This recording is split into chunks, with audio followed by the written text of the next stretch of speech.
حکیم صاحب ابھی جب آپ بات کر رہے تھے تو میرے ذہن میں آ رہا تھا کہ جو ایج بڑھتی جاتی ہے تو ہمیں نظر کا بھی بڑا مسئلہ بنتا ہے. بالکل. تو یہ موتیا بھی آ جاتا ہے, کوئی اور نظر ویک ہو جاتی ہے. اس کے حوالے سے بھی کوئی حکمت میں اور طب میں ہے کوئی شاندار بہترین چیزیں حکمت میں اس طرح کی. میں ایک دن سوچ رہا تھا کہ میرے ایک شاگرد تھے, ان کی سسٹر کو ایک مسئلہ پیش آ گیا کہ اینک ان کی 14 نمبر تک چلی گئی. اللہ اکبر, بہت مشکل ہو جاتی ہے زندگی. انہوں نے مجھے آ کے ذکر کیا کہ استاد جی کو نسخہ ایسا بنا دیں کہ ان کا مسئلہ حل ہو جائے. صحیح. تو میں نے اس وقت سوچا کہ جو طب قدیم کے لوگ تھے وہ نسخے کی جب ترتیب بناتے تو وہ دیکھتے جو اللہ کریم نے چیزیں پیدا کی ہیں وہ انسانی وجود کے ساتھ جو مشابہت رکھتی ہیں وہ وہاں اثر کرتی ہیں. صحیح. اب ہر انسان کی سوچ ادھر نہیں جاتی, وہ خاص بندے ہوتے جن کی توجہ اس طرف ہوتی ہے. بالکل صحیح. اب ایک نے سوچا کہ آنکھ کا مسئلہ ہے تو آنکھ سے مشابہت رکھنے والی کیا چیز ہے, تو انہوں نے دیکھا جو دیسی بادام ہے وہ آنکھ جیسا ہے. ٹھیک. ان کا یہ آنکھ کی دعا نوٹ ہوگی.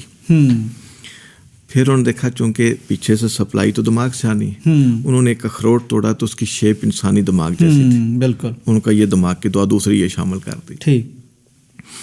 تیسری ایک حکیم جالینوس کے نام سے سنا ہوگا, تاریخ طب میں ان کا بڑا معروف نام ہے. بالکل. تاریخ طب میں ان کا یہ واقعہ بھی لکھا ہوا ہے کہ ایک دن اپنے گھر سے نکلتے ہیں, بیر سیر کے نقطہ نظر چل پھر رہے ہیں, ایک سانپ جو ہے اپنی بل سے نکلتا ہے تو ایسے ایسے چلتا چلتا جا رہا ہے. انہوں نے دیکھا یہ صبح صبح نکلا ہے تو میں اس کو دیکھوں یہ کرتا کیا ہے.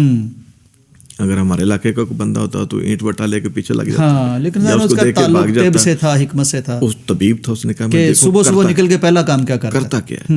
اس نے دیکھا کہ کچھ فاصلے پہ جا کے ایک پودا جو زمین سے تقریباً 2-2.5 فٹ اونچا تھا اس کے ساتھ جا کے اپنی آنکھیں صاف کر رہا ہے. اچھا.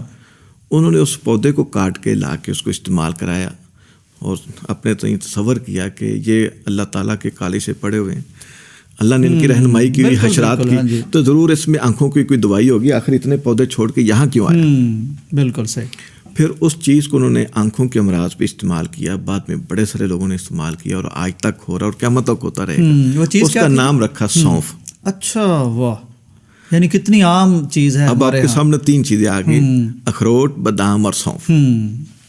اب میں نے اس کا مزید حل کیا کہ اس کا ذائقہ سنوارنے کے لیے اگر یہ ساری چیزیں 100 گرام ہے تو 10 گرام اس میں سبز الائچی ڈال دی, ٹھیک, خوشبودار ہو جائے.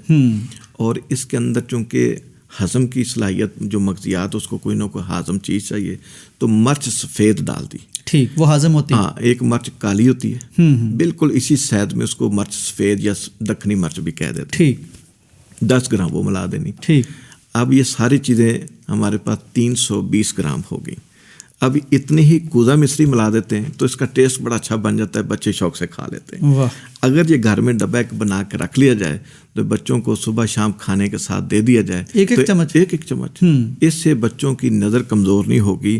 اسی شاگرد نے مجھے آ کے بتایا 3 مہینے بعد کہ میری باجی صاحبہ کی نظر جو 14 پہ چلی گئی تھا اب 9 پہ آ گئی. اللہ اکبر, اتنی تیزی سے یعنی افاقہ ہونا شروع ہو گیا. ماشاء اللہ, 3 ماہ. تو یہ اچھا نسخہ ہے, ناظرین اس کو بنائیں اور دعاؤں میں یاد رکھیں. بالکل صحیح.